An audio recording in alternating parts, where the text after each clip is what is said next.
Hebrews 11:17-34a. By faith, Abraham, when put to the test, offered up Isaac. He who had received the promises was ready to offer up his only son, of whom he had been told, "It is through Isaac that descendants shall be named for you." He considered the fact that God is able even to raise someone from the dead, and figuratively speaking, he did receive him back. By faith, Isaac invoked blessing for the future on Jacob and Esau. By faith, Jacob, when dying, blessed each of the sons of Joseph, bowing in worship over the top of his staff. By faith, Joseph, at the end of his life, made mention of the exodus of the Israelites and gave instructions about his burial.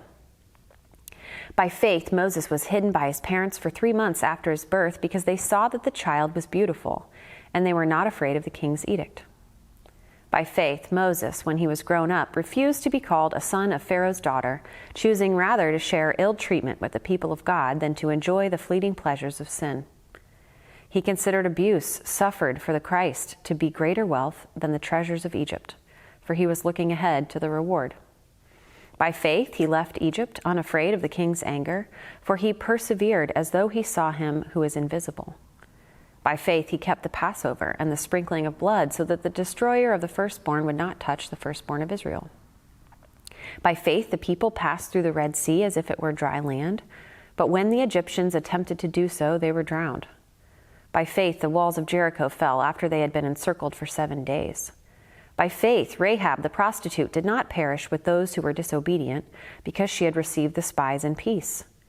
And what more shall I say? For time would fail me to tell of Gideon, Barak, Samson, Jephthah, of David and Samuel, and the prophets, who through faith conquered kingdoms, administered justice, obtained promises, shut the mouths of lions, quenched the power of fire, escaped the edge of the sword, were made strong out of weakness. Right now we're in a series in our table service called, What's the Point?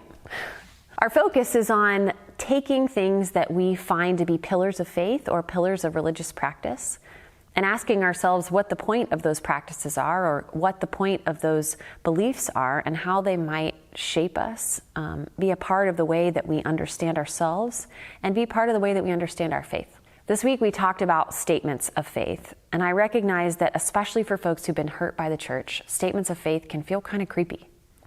I don't know if you've ever been in a scenario where you're asked to sing or say something and you participate before you're really sure you agree with all the words. That may happen in worship songs. It may happen when we're asked to recite certain things like pledges. It may happen when you're in church. Each week in our Sunday morning worship service, we either recite the Apostles' Creed or the Nicene Creed.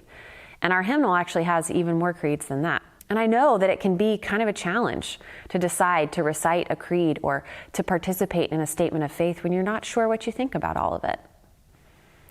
I remember having grown up in a lot of different denominations and visiting a lot of churches, seeing the ways that people worship and have statements of faith that are really different. One time I was asked to sing a song, the whole room was singing together, and everyone's just clapping and they're singing along, having a great time. And the song went something like, God shut the mouths of lions and save old Daniel's men. God shut the mouths of women for their own protection. And obviously, halfway through that phrase, I was thinking, wait a second, no, that's not what God did. And I don't agree to that. And I want to take my clap back. We can find ourselves in communities of faith being asked to affirm things we don't agree with. And for lots of us, that may be places of pain. Sometimes statements of faith have been used to be very clear about who it is we need to exclude. Sometimes statements of faith have been really more about creating fences rather than pathways, figuring out who's out rather than the generative and beautiful things that hold us together. Statements of faith, I believe, can be a gift to us, but they are not designed to be a weapon. Now, of course, in the development of the Apostles' Creed and the Nicene Creed and lots of other creeds, there was quite a bit of contention, and sometimes folks who went to war with each other over certain words in statements of faith. But throughout time, we've used these statements of faith at our best when they are a statement of generativity, of life, a statement of foundation, a statement of a firm place to stand, when we're not sure about all the other things around us. I don't know about you, but sometimes this world can feel really uncertain. If I have to wake up in the morning and make 1,000 decisions, it's really hard for me to navigate another decision about exactly how to articulate my faith and exactly how to articulate the way that I can engage with God.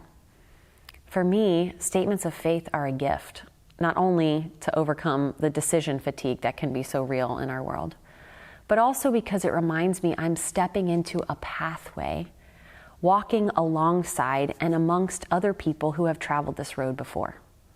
I don't have to figure out God on my own, and I wouldn't want to worship a God I could figure out anyway. And as I figure out what it means to walk with God and to walk with other people, I have this pathway created by people of faith before me to help me know how to continue moving forward, to help me know the best way to navigate what can feel like really treacherous territory. As we read the Hebrews text, we in fact find a group of folks trying to figure out a statement of faith.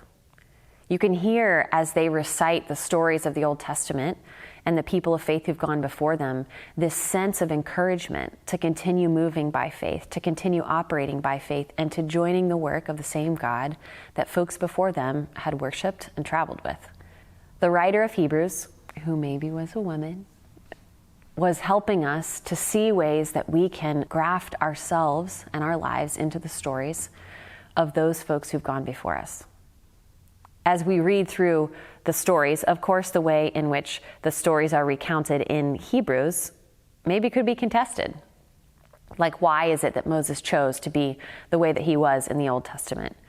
What understanding did he have about the coming Christ?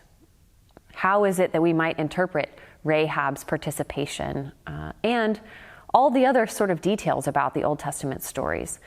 The purpose of that statement of faith is not to name all the things. It's to name the most important things.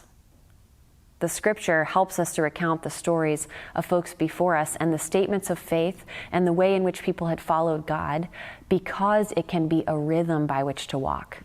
It can be a story that you are joining. It can be a pathway that helps you to move forward. I hope that statements of faith can be an invitation for you too.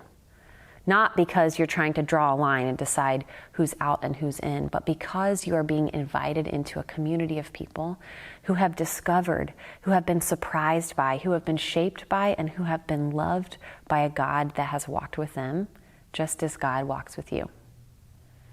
And so this week I want to ask you, what do you believe? Why does that matter to you? And what grounds you when you're not sure of much else?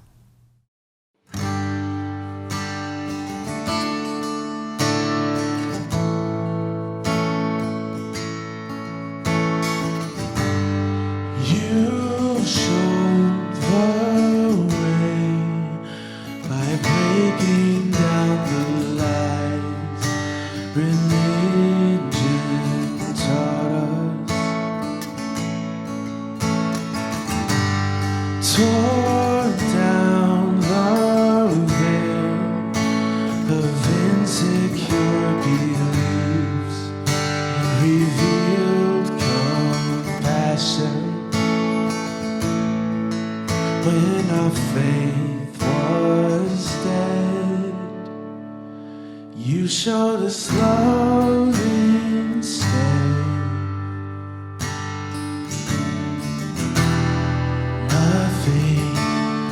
Nothing matters but faith expressed in love.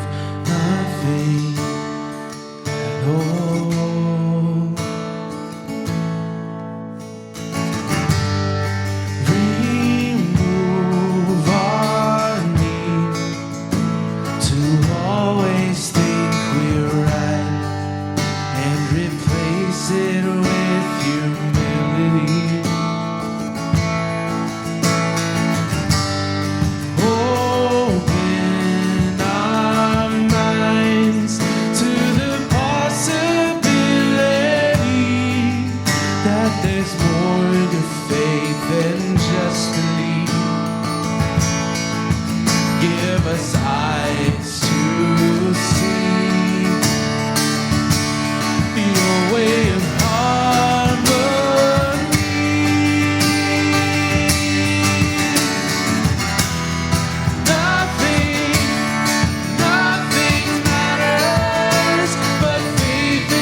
counsel could ever show us who you are. No stricture, no standard could make us one. Nothing matters but faith expressed in love. Nothing at all.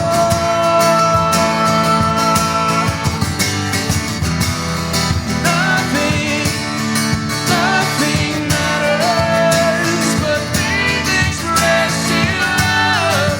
Nothing at all.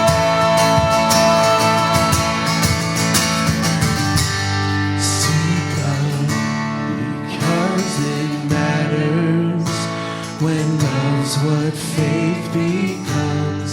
Seek love because it matters.